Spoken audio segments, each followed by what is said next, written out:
은혜로운 찬양을 우리 주님께서 기쁘게 받아주신 줄로 믿습니다. 사랑하는 성도 여러분에게 주님의 평화와 하나님의 한량없이 내려주시는 예비하신 축복이 충만하시기를 주님의 이름으로 축복합니다.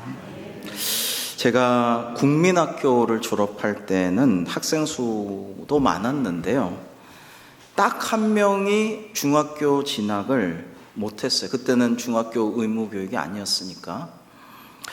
근데 그 친구랑 그렇게 특별히 친하게 지낸 것은 아니지만 지금 많은 친구들 이름도 좀 잊어버리고 있지만은 그 친구 얼굴과 이름은 또렷이 기억이 납니다. 아주 잘생기고 활달하고 싸움도 잘하고 씩씩하고 남자다운 그런 어린이였어요.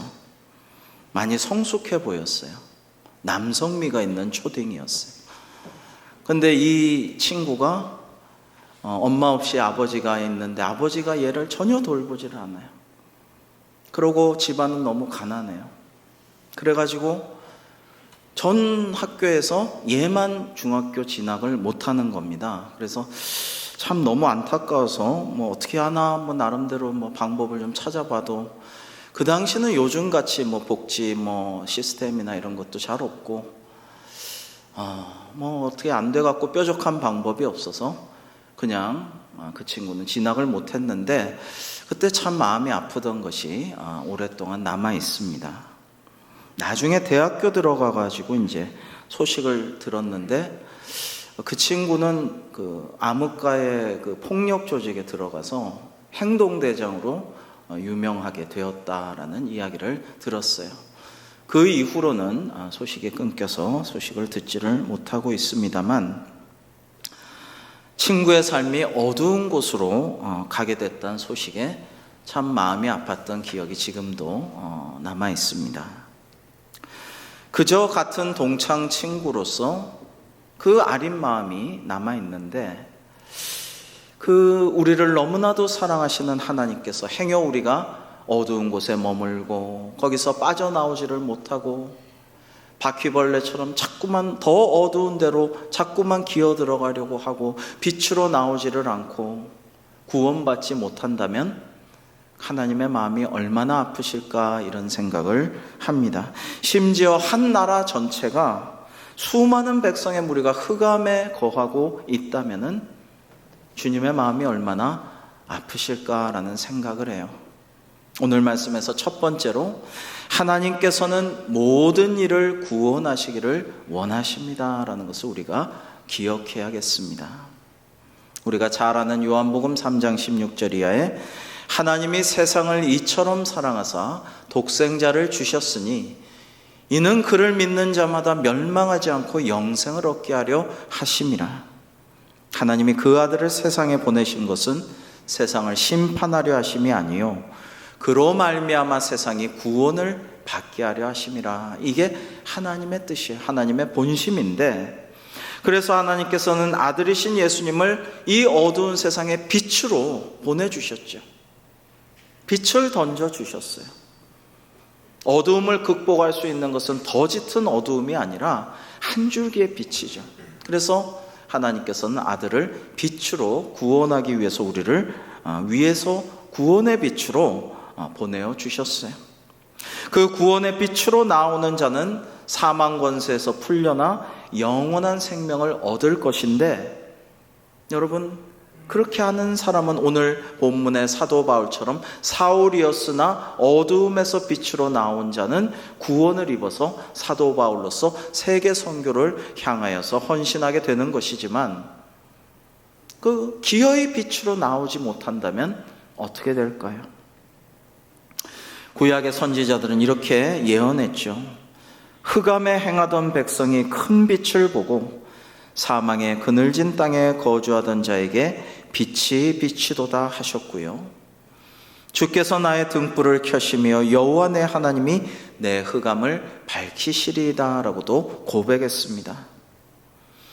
여러분, 이번 여름에 비가 많이 왔는데요, 그래서 그전에는 그렇지 않던 댁도 조금 어려운 경우가 있었고, 우리 교육자실 이런 데 보면은 비가 너무 많이 와가지고 그냥 막 이렇게 젖어가지고 얼룩덜룩해지고 창가에 곰팡이가 잔뜩 쓸었어요.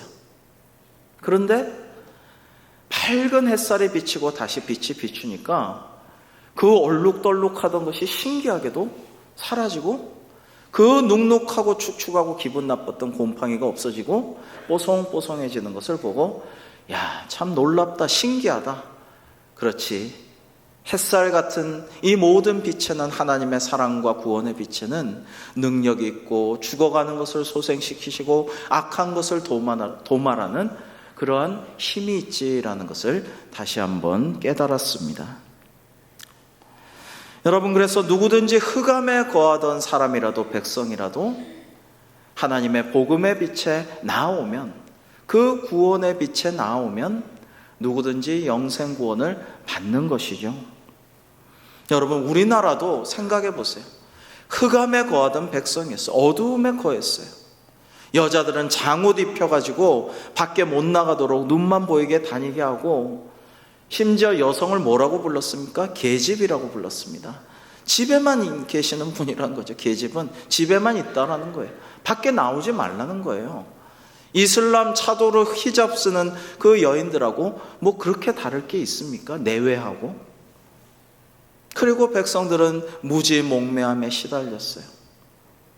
세종대왕이 훈민정음을 창제했어도 그 당시 조정의 관료들은 우리가 아는 유명한 명신이라는 신하들도 극력 반대했어요. 백성들 이거 알아봤자 좋을 거 없다. 괜히 머리만 깨가지고 잔소리만 많이 늘고 의견 많이 내봤자 좋을 것 없다. 그렇게 훈민정음 반포를 막았어요. 훈민정음이 널리 반포된 1등 공신도 교회입니다. 교회가 이 한글을 널리 전파할 수 있도록 큰 역할을 감당을 했죠. 흑암 속에 행하던 백성들이 복음을 전해받고 믿음으로써 이 땅에 큰 빛이 환하게 비추게 되었어요. 그래서 우리는 자유와 해방을 만끽하면서 하나님의 은혜로 말미암아 이렇게 복을 받아 누릴 수가 있게 되었고, 선진국도 되었고 선교대국이 될 수가 있었습니다. 할렐루야. 이 하나님 은혜예요. 우리가 무슨 공로가 있는 거 아니에요. 우리가 하나님께 뭐 대단한 거 해드린 게 없어요. 하나님의 은혜입니다. 하나님께서는 주님의 교회를 박해하던 사울을 어둠에서 빛으로 인도하셨죠. 오늘 말씀 보시면요, 우리 말씀 한번 쭉 보실까요? 왕이여, 이것은 당시 유대 왕이었던 아그리빠 왕에게 전도한 것입니다. 왕이여, 정오가 되어서 길에서 보니 하늘에서 해보다 더 밝은 빛이 나와서 비추는데요. 우리가 다 땅에 엎드러지는데 하늘에서 음성이 사울아 사울아 네가 어찌하여 나를 박해하느냐, 가시체를 뒷발질하는 게 네게 고생 아니냐. 누구십니까? 제가 여쭤보자. 나는 네가 박해하는 예수라. 일어나 너의 발로 서라. 내가 이제 너를 증인 삼으리라. 너를 종으로 하여서, 너를 구원하여서 세상으로 파송하여서 사람들의, 이방인들의 눈을 뜨게 하고 어둠에서 빛으로, 사탄의 권세에서 하나님께로 돌아오게 너를 사용할 것이다 라고 말씀하셨습니다. 여러분, 교회를 박해하던 어둠에 거하던 율법주의자 사울은 감사하게도 이 값없이 주신 은혜로 빛이신 예수님을 만나 어두움에서 빛으로 옮겼고요, 자기만 어두움에서 빛으로 옮겨서 구원받은 게 아니라 사도 바울이 되어 세계 선교사로 파송되어서 하나님의 복음을 전하고 많은 이들을 구원하였던 것입니다. 자, 두 번째로요, 그러나 빛을 외면하고 어둠 속에 머무르면 하나님의 심판을 면치 못한다라는 것입니다. 여러분, 이게 하나님의 딜레마라고나 할까요? 하나님은 사랑의 하나님이시고 우리를 긍휼히 여기시고 우리 모두 구원받기를 원하시죠. 간절히 원하사 독생자 예수님조차 십자가에 내어주셨죠. 그러나 동시에 하나님은 정의의 하나님, 공의의 하나님, 만물을 심판하시는 하나님이셔요. 그렇기 때문에 이 세상에서는 악인이 득세하고 형통하고 의인은 고난을 받을지라도 나중에 다 최후의 심판이 있고 하나님께서 양과 염소를 알곡과 가라지를 나누실 거예요. 그렇기 때문에 결국 하나님을 믿지 않고 어둠에 거하는 이들은 심판을 면할 수가 없다라는 것입니다. 어느 바람기 많은 남자가 하나님께 간절히 기도했대요. 하나님, 예쁘고 착한 여자를 주시면 제가 결혼하면 그러면 다시는 이제 바람 안 피우고 이 여자만 바라보겠습니다. 만일 바람 피운다면 저를 죽이셔도 좋습니다. 그렇게 서원 기도를 간절히 올렸대요. 하나님께서 기도에 응답하셔서 그는 아름답고 착한 여인과 결혼을 했답니다. 그런데 재벌은 뭐 개주냐 뭐 이런 말이 있지만은 정말 잘 살다가 또 못된 버릇이 슬슬 일어났어요. 그래가지고 몰래 조금씩 바람을 피기 시작합니다. 근데 이 남자가 바람 피다가 어느 날 덜컥 든 생각이, 아차, 그때 내가 서원 기도해서 하나님이 내게 좋은 아내를 주셨는데 이렇게 또 착한 아내를 배신하고 이렇게 바람 피다 보면은 벌받아 죽지 않을까, 저 죽이셔도 좋습니다 서원했는데, 그런 생각이 들었어요. 그래가지고 조마조마하다가 조마조마했는데 살살 바람 피고 조심조심 바람 피는데 아무 일 없거든요. 그래가지고 이거 괜찮나 보다, 괜찮은 것 같아. 그러면서 이제 대놓고 마음껏 바람을 피기 시작했다라고 합니다. 이렇게 3년간 마음껏 바람을 핀 3년째 되는 날, 그는 배를 타고 멀리 외국으로 가고 있었는데 큰 풍랑을 만났어요. 배가 너무 물이 많이 들어와가지고 침몰될 위기에 처했습니다. 그는 또다시 덜컥 마음이 내려앉았어요. 이거 하나님이 나를 죽이시려나?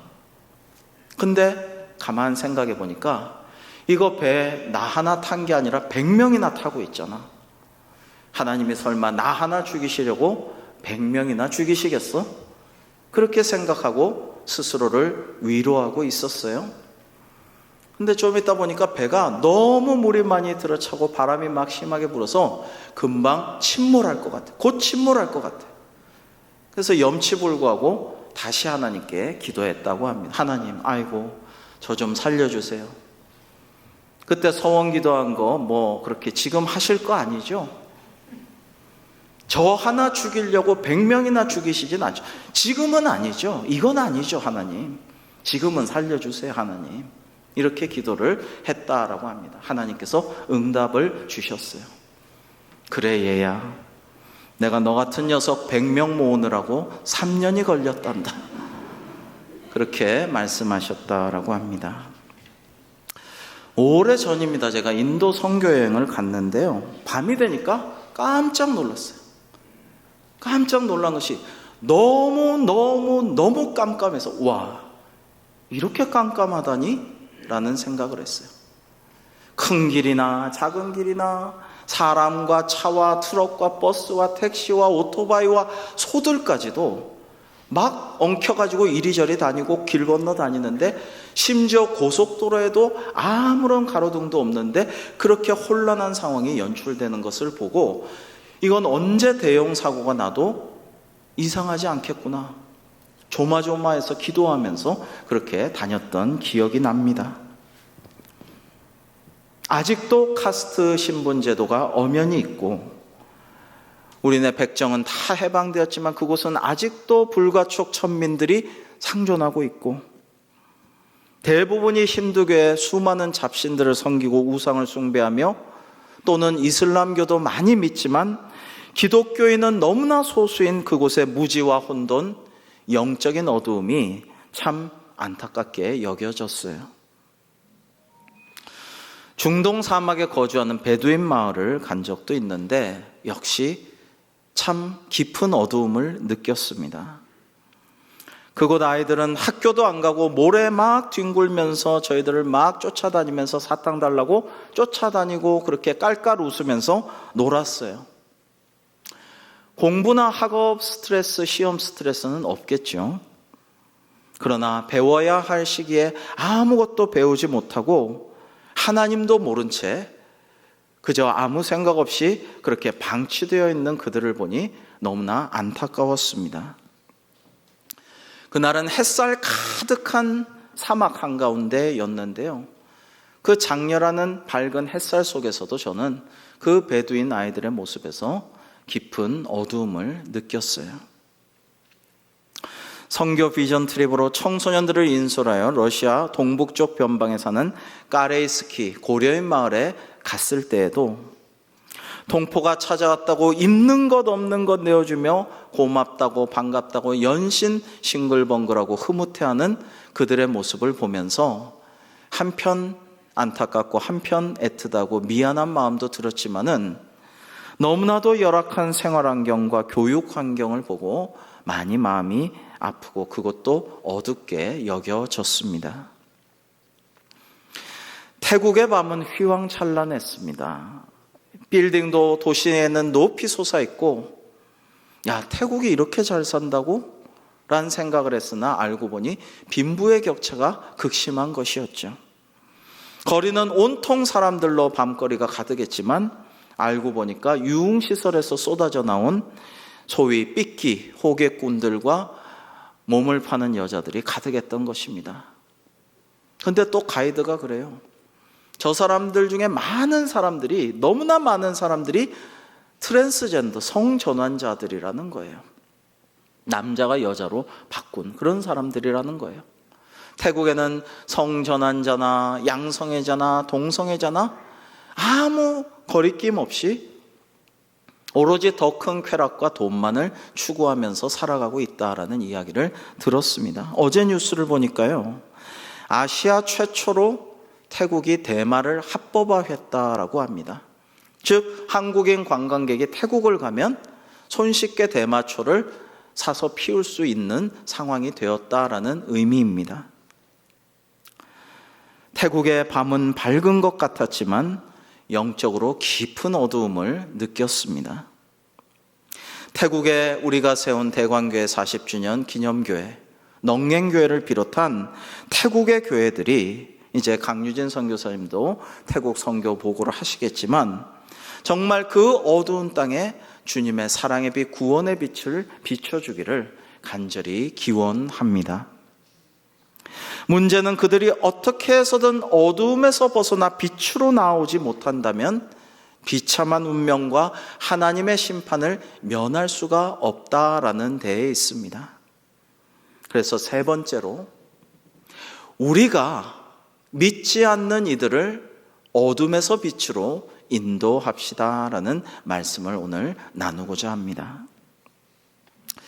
제가 선교 여행 비전 트립 이런 것들로 세계 한 30개국을 다녀보았는데 그 중에 가장 깊은 어두움을 느꼈던 곳은, 영적으로 너무나 어둡구나 깜깜하구나라는 것을 느낀 곳은 캄보디아였습니다. 물론 북한이나 아프가니스탄이 더 어둡겠지만 그곳은 가보지 못했고 기독교 선교도 금지되어 있으니까 예외로 하고요. 캄보디아는 아시다시피 크메르 루즈라는 공산당이 자국민들을 잔인하게 학살한 킬링필드의 땅입니다. 무려 150만 명의 자기 백성들을 죽였습니다. 여러분 생각해 보세요. 150만 명을 학살했는데 대부분 지식인들, 교수들, 교사들, 대학생들, 청년들을 죽였어요. 기회주의자라고 밉다고 죽였습니다. 그래서 지금 캄보디아에서는요, 애들을, 학생들을, 청소년과 청년들을 가르칠 사람이 없어요. 그 다음에 책이 없어요. 진시황이 분서갱유를 해서 책을 불태우고 유학자들을 파묻었지만 이 사탄 마귀들이 하는 행동들이 비슷해요. 똑같아요. 많이 배워봤자 우리 공산 독재에 해독을 끼칠 따름이고 말 많아봤자 알아봤자 좋을 것 없다. 책들을 다 없앴어요. 불태우고 다 버리고 다 파묻고 그렇게 했어요. 책이 없어요. 여러분 우리가 누구나 알고 있는 안데르센 동화책 책 한 권이 없고요. 이솝 우화집 하나가 없고요. 그림 형제 이야기 책 하나가 없습니다. 그리고 그렇기 때문에 그 나라 사람들은 기본적인 그런 것들, 톨스토이의 우화 이런 거 몰라요. 온 국민이 엄청난 상처를 지닌 채 트라우마 속에서, 그리고 영적인 깊은 어두움 속에서 교육도 제대로 받지를 못하면서 살고 있어. 그러니까 캄보디아는 영적으로, 정신적으로, 정서적으로, 현실과 미래 모든 면에서 너무나도 어두운 땅인 것입니다. 우리 교회가 지금 후원하고 있는 이성욱 선교사님은 총회 파송 선교사로서 망고나무 출판사를 캄보디아에서 운영 중인데요. 올해는 경기도 해외지원사업기금의 지원을 받아서 캄보디아의 52개 초등학교에 책장과 책을 보내는 일을 하였습니다. 캄보디아는 아직 백과사전이 없어요. 계획도 없어요. 출간 계획도. 그러니까 교사들이 교사 양성기관에서 좀 배운 다음에 교재가 없어요. 그러니까 교재 없이, 교과서 없이 그냥 자기가 주먹국으로 기억나는 것을 가르치는데 불과한 실정입니다. 시중에서 구할 수 있는 교과서 참고도서는 없고요. 수학 관련 책이 2권 있습니다. 캄보디아에는. 생물과 자연과학 책이 3권 있습니다. 세계사나 세계지리책은 아직 없답니다. 그나마 있는 책들도 한국으로 치면 초등 고학년 수준의 책밖에는 없다고 합니다. 일반 도서가 그렇다라는 것입니다. 이런 실정이기에 이성욱 선교사님은 독서 지도 교육 워크숍을 진행하고 있습니다. 여러분, 저기 이제 둘러앉은 분들이 캄보디아의 그 껌뽕츠낭 지역의 초등학교 교사들, 또 조그마한 도서관이라도 도서관이 있으면은 그 사서들, 이런 분들을 모아가지고 진행을 하고 있어요. 뭐냐면 어떻게 책을 읽고 이걸 학생들에게 어떻게 가르쳐 줄 것인가, 그 노하우를 전수를 하고 있는 것입니다. 그리고 껌퐁츠낭 교회 청년들도 와서 배우고 있습니다. 선생님들과 청년들은 매우 즐겁고 적극적으로 여기에 참여하고 있다고 합니다. 이제 독서 지도 교육에 참여하는 선생님들과 사서들과 교회 청년들에게 다양한 책들을 제공하고 함께 나누고, 또 정말 필요한 책들을 엄선하고 그러한 꼭 필요하다 이런 책은 번역됐으면 좋겠다라는 것을 이제 번역해서 출간할 계획을 갖고 있다라고 합니다. 사랑하는 성도 여러분, 이번 수요일에도 태국에서 사역하시는 강유진 선교사님의 선교 보고를 들을 것입니다. 우리가 직접 가서 그 백성들에게 선교하지 못할지라도 선교사님들을 위해 계속 기도하고 후원하는 일을 하는 선교적 사명이 우리에게 있습니다. 교회는요, 반드시 선교하는 교회여야 합니다. 교회의 사명이에요. 우리 한국교회가 큰 복을 받고 이 땅에 큰 복을 받은 것은 처음 초대교회 한국교회가 정말 열악하고 가난하고 교인도 얼마 없고 건물도 없어도 중국 산둥성의 선교를 처음부터 했거든요. 하나님이 복을 주신 것입니다. 우리가 직접 조금이라도 그들을 위해서 우리 손으로 도울 수 있다면 얼마나 기쁘고 보람된 일일까요? 캄보디아에 우리가 책을 보내는 이 일이 캄보디아의 어린이들에게, 아니 그 나라 전체에 영적으로나 정신적으로나 모든 면에서 그들이 어두움에서 빛으로 옮겨오는 놀랍고도 은혜로운 귀중한 계기가 될 줄로 믿습니다. 여러분, 댁에서 아이들이 보던 책, 아까워서 버리진 않았지만 다시 볼 일 없는 책, 그 다음에 새 책이나 다름없어서 언젠가 당근마켓에 팔아야지라고 뒀던 책. 여러분, 저도 애들 책을 많이 구입해서 많이 보여줬는데 대부분 부목사님들, 또 우리 전도사님들, 후배 목사님, 전도사님들 많이 줬어요. 선물했어요. 근데 아직도 좀 있어요. 애들이 이거는 애틋해서 아깝다고, 엄마 이거 집에도 당근마켓에도 팔지 마, 이거는 좀 우리 집에 갖고 있어, 이런 책들이 좀 있어요. 애들을 설득해서 이 책 중에 괜찮은 책도 좀 보내볼까 그런 생각을 하고 있습니다. 그게 더 값지고 은혜롭고, 너희들은 그냥 모셔두고 그냥 마음 한구석에 있는 책이지만 다시는 절대로 볼 책도 아니잖아. 그러나 이 캄보디아의 수많은 어린이들과 학생들에게는 엄청난 새로운 회복과 치유와 감동과 꿈과 비전을 줄 수 있는 책이 아니겠니? 이렇게 이야기를 해보려고 합니다. 지난주일 주신 베드로전서 2장 10절의 말씀대로 우리는 감사하게도 하나님의 긍휼하심을 받아서 값없이 주신 은혜로 복음을 수용해서 교회를 세우고 신앙생활을 함으로 인해서 놀라운 복을 받아 누리게 되었어요. 여러분, 이제는 그 빛을 어두운 곳에 있는 백성들에게 전해줄 사명을 우리는 갖고 있는 것입니다. 예수님께서는 나는 세상의 빛이니 나를 따르는 자는 어둠에 다니지 아니하고 생명의 빛을 얻으리라고 말씀하셨고요. 우리를 세상의 빛으로 삼으시고 주위의 어두움에 빛을 비추라고 명하셨습니다. 그래서 사도 바울도 너희가 전에는 어둠이더니 이제는 주 안에서 빛이라, 빛의 자녀들처럼 행하라 라고 말씀하셨습니다. 여러분, 우리 사도행전 13장 47절과 48절을 소망을 가지고 함께 읽어볼까요? 사도행전 13장 47절과 48절 말씀입니다. 시작. 주께서 이같이 우리에게 명하시되 내가 너를 이방의 빛으로 삼아 너로 땅 끝까지 구원하게 하리라 하셨느니라 하니, 이방인들이 듣고 기뻐하여 하나님의 말씀을 찬송하며 영생을 주시기로 작정된 자는 다 믿더라. 아멘. 여러분, 우리가 이방의 빛이 될 수 있습니다.